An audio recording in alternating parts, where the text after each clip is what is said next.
Hi hello, ഇത് നമ്മുടെ വീട്ടിലെ ബിഗോണിയ ചെടിയാണ്. അതായത് റെക്സ് ബിഗോണിയാണ്. ഈ ചെടിയുടെ പ്രത്യേകത എന്ന് വെച്ചാൽ ഒരുപാട് പൊക്കത്തിൽ വളരുന്ന ഒരു ചെടിയാണ്. ഇലകൾ കൊണ്ട് നിറഞ്ഞിരിക്കുന്ന ഒരു ചെടി തന്നെ പറയാം. ഇതിൻ്റെ അകത്ത് പൂവിനേക്കാളും കാണാൻ ഭംഗി ഇലകൾക്കാണ്. ഇതിൻ്റെ പൂ നിങ്ങൾക്ക് കാണാൻ പറ്റുമെന്ന് വിചാരിക്കുന്നു.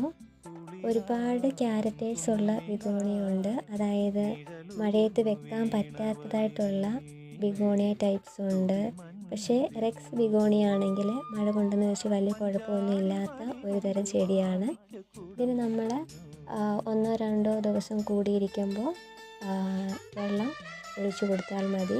ഒരുപാട് ഈ ബിഗോണിയ ടൈപ്സിന് ഒരുപാട് വെള്ളം യൂസ് ചെയ്യാൻ പറ്റത്തില്ല, കാരണം ഇതിൻ്റെ തണ്ടഴുകി പോകുന്ന ഒരു ഇനത്തിൽപ്പെട്ട ചെടി ആയതുകൊണ്ട്. ഇപ്പം നമ്മുടെ വീട്ടിൽ തന്നെ 2-3-4 ടൈപ്സ് ബിഗോണിയ ഉണ്ട്. ഇതിന് നല്ല കെയറിങ്ങും പരിചരണമൊക്കെ കൊടുത്തു കഴിഞ്ഞാൽ നമുക്ക് അടിപൊളിയായിട്ട് വളർത്താൻ പറ്റുന്ന ഒരു ടൈപ്പ് ചെടികളാണ് ഈ ബിഗോണിയ ടൈപ്സ് തന്നെ.